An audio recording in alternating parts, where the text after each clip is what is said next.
Last video में हम class 11th का chapter number 6 permutation and combination start कर रहे थे। तो आज हम उसी को कंटिन्यू करते हैं। ये जो है उसकी वीडियो नंबर 2 है। आज हम जानते हैं परम्यूटेशन का मतलब क्या होता है। परम्यूटेशन का एक्चुअल मतलब यदि डायरेक्ट शब्दों में बता दिया जाए तो वो होता है अरेंजमेंट। किसको अरेंजमेंट करना? अरेंजमेंट हो सकता है नंबर का हो, लेटर्स का हो, ठीक है। जितने भी अरेंजमेंट होते हैं उन्हें हम क्या कहते हैं? परम्यूटेशन कहते हैं। जैसे हमने लास्ट वीडियो में एक एग्जांपल देखा था रोज वाला। वो एग्जांपल किस टाइप से था कि आपको 4 लेटर इस टाइप से अरेंज करने हैं कि रिपीटेशन तो आपके पास अलाउ नहीं है, लेकिन चाहे इन लेटर का कोई मीनिंग निकले, आप इनको किसी भी टाइप से अरेंज करें, कोई मीनिंग निकले या मीनिंग नहीं निकले। जैसे यहाँ पे इस पे कितनी पॉसिबिलिटी थी? यहाँ पे थी 4, यहाँ पे थी 3, यहाँ पे फिर 2, यहाँ पे फिर 1। किस टाइप से थी? यहाँ पे ROSE में से कोई भी चारों लेटर आ सकते हैं। फिर यहाँ पे जैसे रिपीटेशन तो अलाउ हमारे पास था ही नहीं, एक लेटर आ गया, बचे हमारे पास कितने लेटर? 3 लेटर बचे, फिर 2 लेटर बचे हमारे पास, फिर 1 लेटर बचे। अब मल्टीप्लीकेशन प्रिंसिपल की हेल्प से या फिर हमारे पास क्या था, वो फंडामेंटल प्रिंसिपल ऑफ काउंटिंग की हेल्प से हम इसे क्या कर देंगे? 4 इंटू 3 इंटू 2 इंटू 1। इससे हम total number of occurrence find कर लेंगे, ठीक है। सेम इसी टाइप से एक और एग्जांपल ले लेते हैं, जैसे ABC। इसको हमें अरेंज करना है, ठीक है। किस तरीके से? जैसे पहले A आ जाएगा, फिर B और C आ जाएगा। फिर हो सकता है एक बार A यहाँ आ जाए, यहाँ पे आपका B आ जाए, यहाँ C आ जाए। फिर एक बार A यहाँ आ जाए, यहाँ B आ जाए, यहाँ पे C आ जाए, या फिर यहाँ C आ जाए, यहाँ पे A आ जाए और यहाँ पे क्या आ जाए?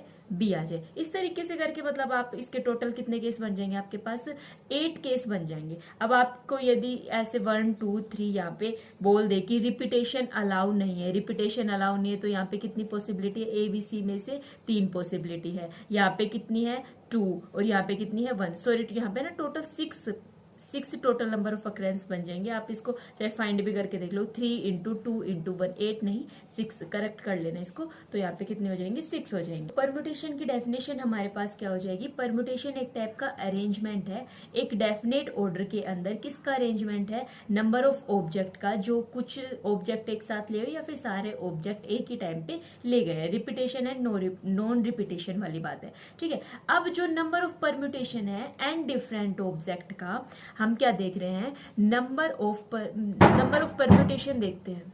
डिफरेंट ऑब्जेक्ट हमारे पास कितने हैं? n हमारे पास डिफरेंट ऑब्जेक्ट है, ठीक है। कुछ R ऑब्जेक्ट ले गए हैं एक टाइम पे।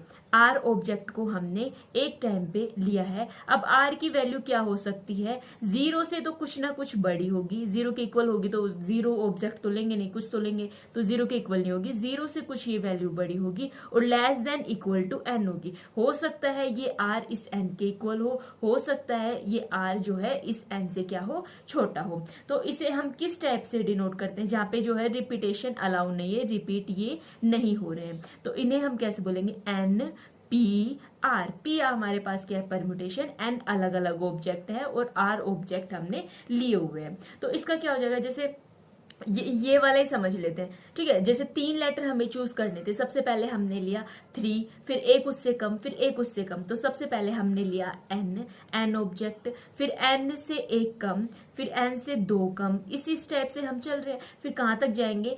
n माइनस R प्लस 1, ठीक है। अब एक इंपॉर्टेंट टर्म समझते हैं, फैक्टोरियल। तो उससे भी पहले है ना, हम एक बार इसको अच्छे से एक्सप्लेन करते हैं, ठीक है। इसको एक बार ध्यान से समझना कि ये लास्ट तक इसी टर्म तक क्यों गया। इसको समझने के लिए हमने कोई भी 4 लेटर ले लिए, ABCD, चलो 5 ले लो और अच्छे समझ में आए। 5 लेटर ले लिए। इन 5 लेटर से हमें कोई भी एक 3 लेटर का कोई एक वर्ड बनाना है, ठीक है। अब मीनिंग निकले नहीं निकले वो कोई मैटर नहीं है, रिपीटेशन आपके पास अलाउ नहीं है। तो इस फर्स्ट पे कितनी पॉसिबिलिटी है? 5 पॉसिबिलिटी है। सेकंड पे कितनी पॉसिबिलिटी है? 4 है। और थर्ड पे कितनी हो गई? 3 हो गई। अब देखो ये आपके पास क्या हो गया? n हो गया, ये हो गया n माइनस 1, तो ये क्या हो गया? n क्या है यहाँ पे? n 5 है, तो ये 5 हो गया। 5 माइनस 1 4 हो गया। तो ये देखो क्या ये n माइनस R प्लस 1 के इक्वल है या नहीं है? n क्या है? 5। हमें लेटर कितने चाहिए थे? 5 में से हमने 3 अलग अलग ऑब्जेक्ट को चूज किया है, तो 5 माइनस 3 प्लस 1, 5 माइनस 3 प्लस 1 आपके पास कितना हो, 6 माइनस 3, जो कितना हो जाएगा आपके पास 3 हो जाएगा। समझ रहे हो? देखो 5 डिफरेंट ऑब्जेक्ट हमने लिए, 5 डिफरेंट ऑब्जेक्ट हमने लिए तो हमारे पास n हो गया। n ऑब्जेक्ट एक टाइम पे हमने चूज किए, n ऑब्जेक्ट एक टाइम पे हमने क्या किए, चूज किए। तो हमने कितने ऑब्जेक्ट चूज किए, कितने, 3। r की वैल्यू हमारे पास 3 हो गई। तो हम सिर्फ ये वेरीफाई कर रहे थे क्या ये फॉर्मूला हमारे पास ठीक है या नहीं है। अब एक वर्ड हमारे पास आता है जिसे हम बोलते हैं फैक्टोरियल। अब ये फैक्टोरियल का मतलब क्या होता है, ध्यान से समझना। अब जैसे मैंने n के बाद ये ऐसे ही साइन लगा दिया ना, इसका मतलब होता है n फैक्टोरियल। अब ये n फैक्टोरियल क्या है, ये प्रोडक्ट है फर्स्ट n नेचुरल नंबर का। क्या मतलब, n फैक्टोरियल की वैल्यू किसके इक्वल होती है, 1 cross 2 cross 3 cross up to the n minus 1 cross n। पहले n नेचुरल नंबर का प्रोडक्ट है। क्या मतलब, इसको और डिटेल से समझते हैं। मैंने लिखा 1 फैक्टोरियल, 1 फैक्टोरियल हो जाएगा ओनली 1, 2 फैक्टोरियल हो जाएगा 1 क्रॉस 2, 5 फैक्टोरियल हो जाएगा 1 क्रॉस 2 क्रॉस 3 क्रॉस 4 क्रॉस 5।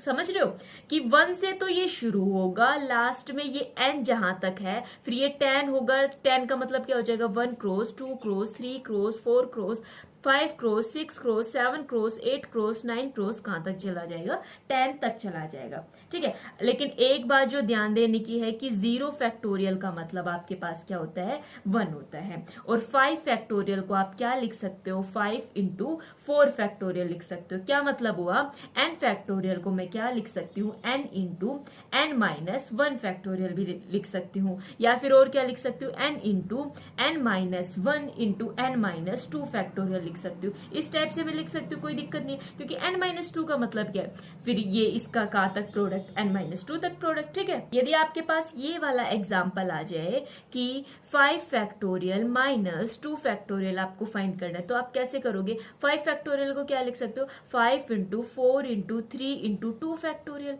अच्छा, मैं इसको 2 फैक्टोरियल तक ही लाके मैंने क्यों जोड़ा, ताकि मैं 2 फैक्टोरियल में से 2 फैक्टोरियल कुछ तो कॉमन निकाल सकूं। दोनों के पास कुछ कॉमन होगा तो मल्टीप्लीकेशन, ये जो इसको सिंप्लीफाई करना इजी हो जाएगा। या फिर आपके पास दूसरी चॉइस ये भी है, दूसरे आप इस तरीके से भी कर सकते हो, 5 4 3 2 इंटू 1 माइनस 2 इंटू 1। इसको मल्टीप्लाई करो, इसको मल्टीप्लाई करो, फिर जो भी आए उनको आपस में क्या कर दो, सब्ट्रैक्ट कर दो, वो आपका आंसर आ जाएगा। या फिर यहाँ से क्या करो, 2 फैक्टोरियल को कॉमन निकाल दो, 5 4 इंटू 3 माइनस 1, फिर इसको सोल्व करो, ये भी आपका क्या आ जाएगा, आंसर आ जाएगा। अच्छा, यदि फैक्टोरियल को डिवाइड करना हो तो फैक्टोरियल को डिवाइड किस स्टेप से करेंगे, जैसे 12 फैक्टोरियल अपॉन 10 फैक्टोरियल इंटू आपका क्या है, 2 फैक्टोरियल। इसको कैसे करेंगे, बिल्कुल सिंपल है। 12 फैक्टोरियल को क्या लिख सकते हैं, अभी अभी हमने देखा कि 12 फैक्टोरियल को मैं क्या लिख सकती हूँ, इसकी हेल्प से 12 इंटू 11 इंटू 10 फैक्टोरियल। अब देखो नीचे 10 फैक्टोरियल है, इजिली मैं इसको क्या कर दूंगी, कट कर दूंगी। 10 फैक्टोरियल से 10 फैक्टोरियल कैंसिल हो जाएगा। 12 इंटू 11, 2 फैक्टोरियल का मतलब क्या होता है, 2 इंटू 1, तो फिर इसको ये कैंसिल हो जाएगा, तो ये हो जाएगा आपका आंसर कितना, 60। अच्छा, और आपके पास क्वेश्चन किस टाइप से आ सकते हैं, एक क्वेश्चन आपके पास इस टाइप से भी आ सकता है कि n factorial upon r factorial into n minus r का फैक्टोरियल। आपको इसकी वैल्यू आपको क्या करनी है, फाइंड करनी है। जहां पे n की वैल्यू 5 दे दी है, r की वैल्यू 2 दे दी है, तो क्या करना है, सिंपली n की जगह आप क्या पुट कर दो, 5 पुट कर दो, r की जगह कितना पुट कर दो, 2 पुट कर दो। 5 माइनस 3, ये 5 माइनस 2 आपके पास कितना हो जाएगा, 3 हो जाएगा। 5 फैक्टोरियल अपॉन 2 फैक्टोरियल इंटू क्या हो जाएगा, 3 फैक्टोरियल। अब देखो 5 इंटू 4 इंटू 3 फैक्टोरियल, और नीचे हो जाएगा 2 इंटू 1, 2 फैक्टोरियल को खोल दिया ना, इंटू हो जाएगा 3 फैक्टोरियल। 3 फैक्टोरियल से 3 फैक्टोरियल कैंसिल, 2 से ये 4 कैंसिल, तो 5 इंटू 2, 5 इंटू 2 आपके पास क्या हो जाएगा, 10 इसका आंसर हो जाएगा। इसके अलावा एक और एग्जाम्पल है, 1 upon 8 factorial plus 1 upon 9 into 8 factorial is equals to x upon 10 into 9 into क्या हो जाएगा, 8 फैक्टोरियल। तो यहाँ से x की वैल्यू को क्या करना है, फाइंड करना है। अब देखो इन दोनों टर्म में से लेफ्ट हैंड साइड आपने 8 फैक्टोरियल को कॉमन निकाला, तो 1 अपॉन 8 फैक्टोरियल कॉमन निकाल लिया तो ओनली 1 हो गया। यहाँ पे क्या बच गया, 1 अपॉन 9, इधर क्या हो गया, x upon 8 factorial into 9 into 10। ठीक है, 8 फैक्टोरियल से 8 फैक्टोरियल हमने कैंसिल कर दिया, इधर हमने लिया इसका एलसीएम, तो 9 plus 1 upon 9 is equals to x upon 9 into क्या हो जाएगा, 10 हो जाएगा। इस 9 से भी हमने ये 9 को कैंसिल कर दिया, तो 10 is is equals to X upon 10 हो जाएगा। इन दोनों को क्रॉस मल्टीप्लाई किया तो x is equals to 10 into 10, X की वैल्यू आपके पास कितनी आ गई है, 100 आ गई है। इसी के साथ एक्सरसाइज 6.2 हमारी कंप्लीट होती है। अब हम एक देख लेते हैं डेरिवेशन किसका, डेरिवेशन ऑफ द फॉर्मूला। कौन से फॉर्मूले का डेरिवेशन हम देखते हैं, NPR। अब NPR की वैल्यू आपके पास क्या होती है, NPR की वैल्यू होती है n factorial upon n minus r का फैक्टोरियल, जहाँ पे r की वैल्यू आपकी 0 से लेके कहाँ तक लाई कर रही है, n तक लाई कर रही है। ध्यान रखना कि 0 फैक्टोरियल की वैल्यू आपकी क्या होती है, 1 वैल्यू होती है 0 फैक्टोरियल की, ठीक है। अब NPR की वैल्यू है n factorial upon n minus r का क्या हो जाएगा, फैक्टोरियल। अब इसको हम कैसे सोल्व करेंगे, इसको सोल्व करने के हमने अभी अभी क्या देखा था कि NPR जो हमारा परम्यूटेशन है उसकी value n into n minus 1, n minus 2 and up to the n minus r plus 1 के क्या होती है, इक्वल होती है। अब इससे हमें ये लेके आना है, अच्छा n फैक्टोरियल की वैल्यू क्या होती है, 1 into 2 into 3 and up to the कहाँ तक होती है, n तक होती है। n माइनस r फैक्टोरियल की वैल्यू कहाँ तक होती है, इसका मतलब क्या है, एक एक टर्म हमारी क्या होती जा रही है, कम होती जा रही है। तो n minus R into N minus R minus 1 and up to the ये कहाँ तक हो जाएगा, 3 2 1।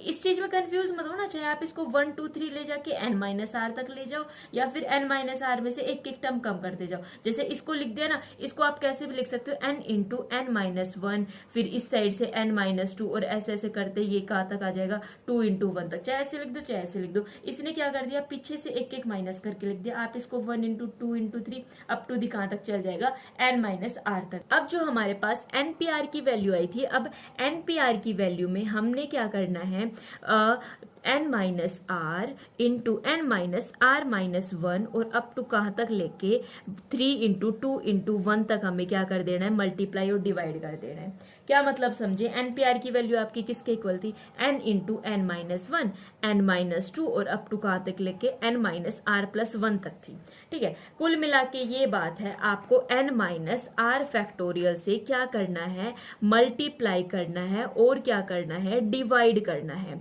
अब ये बताओ n माइनस आर फैक्टोरियल की वैल्यू क्या होती है, 1 इंटू 2 इंटू 3 और कहाँ तक जाएगा, जितनी ये वैल्यू है वहां तक जाएगा, इंटू n माइनस आर तक जाएगा, ठीक है। क्या मैं इस ऊपर वाली वैल्यू को ऐसे लिख सकती हूँ, n माइनस आर, अभी अभी बताया ना, n माइनस आर माइनस 1 और अप टू ये कहाँ तक चल जाएगा, 3 इंटू 2 इंटू 1। चाहे ऐसे लिख दो चाहे ऐसे लिख दो, चाहे 2 इंटू, वो कम्यूटेटिव लॉ वाली बात है, 2 इंटू 3 लिख दो या फिर 3 इंटू क्या कर दो, 2 लिख दो। तो इस नंबर से हमें क्या करना है, मल्टीप्लाई करना है, डिवाइड करना है। तो NPR की वैल्यू आपके पास क्या आ जाएगी, n into N minus 1 n minus 2 up to the n minus R plus 1। फिर इससे हम क्या किया, सबसे पहले हमने मल्टीप्लाई किया, मल्टीप्लाई करने के बाद हमारे पास क्या आ जाएगा, 2 इंटू 1 और इसी से हमने क्या कर दिया है, डिवाइड कर दिया है। इसी से जैसे हमने मल्टीप्लाई और डिवाइड किया उसके बाद, अच्छा ये कुछ साइन नहीं लगाया ना, इसका मतलब यही है कि आपने क्या कर दिया, मल्टीप्लाई कर दिया। अब देखो ये ऊपर वाली वैल्यू किसकी हो गई, क्या ये ऊपर वाली वैल्यू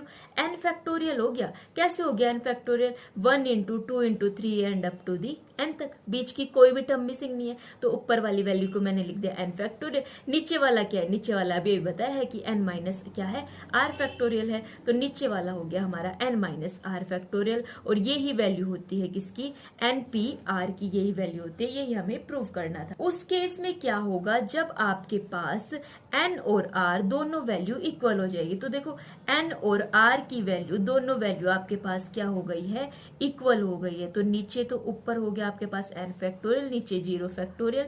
0 फैक्टोरियल की वैल्यू आपकी क्या होती है, 1 होती है। तो NPN की वैल्यू हो गई है NPN, इसकी वैल्यू होती है n फैक्टोरियल के इक्वल। तो ये आप ध्यान देना, ठीक है। अब केस 2 हमारे पास क्या हो सकता है, ये भी तो हो सकता है कि r की वैल्यू 0 भी तो हो सकती है, क्योंकि यहाँ हमने कंडीशन, इस केस में हमने कंडीशन बताई तो थी कि r की वैल्यू 0 से 1 के इक्वल, 0 के इक्वल भी हो सकती है। मान लिया कि भाई 0 की इक्वल हुई तो NP0। अब NP0 की वैल्यू हमारे पास क्या हो जाएगी, देखो ऊपर हो जाएगा n फैक्टोरियल का n फैक्टोरियल, नीचे हो जाएगा n माइनस r की जगह 0 हो गया, तो ये हो जाएगा n factorial upon n factorial, जिसकी वैल्यू हमारे पास क्या हो जाएगी, 1 हो जाएगी। तो इस वीडियो की हम एक लास्ट थ्योरम और देख लेते हैं कि number of permutation and different object जहाँ पे आर लिए गए हैं एक टाइम पे, जहाँ पे रिपीटेशन आपके पास अलाउ है। कुछ नहीं, इसको सिंपल एक एग्जांपल से समझते हैं। जैसे हमारे पास वो 3 वर्ड ABC वाला था, ठीक है, रिपीटेशन अलाउ है, तो ABC में से आपके पास फर्स्ट पे कितनी चॉइस है? 3 में से चूज करना था ना, तो यहाँ पे भी है 3 और यहाँ पे भी है 3, तो 3 × 3 × 3, ठीक है। तो इसको क्या मैं 3 की पावर 3 लिख सकती हूँ। एन डिफरेंट ऑब्जेक्ट में से, जैसे अब मान लीजिए यहाँ पे DE 5 थे, तो मैं यहाँ क्या कर लेती? 5 × 5 × 5, तो ये हो जाता 5 की पावर 3, ठीक है। इसको मैंने यहाँ पे क्या लिख दिया? 5 की पावर 3 लिख दिया।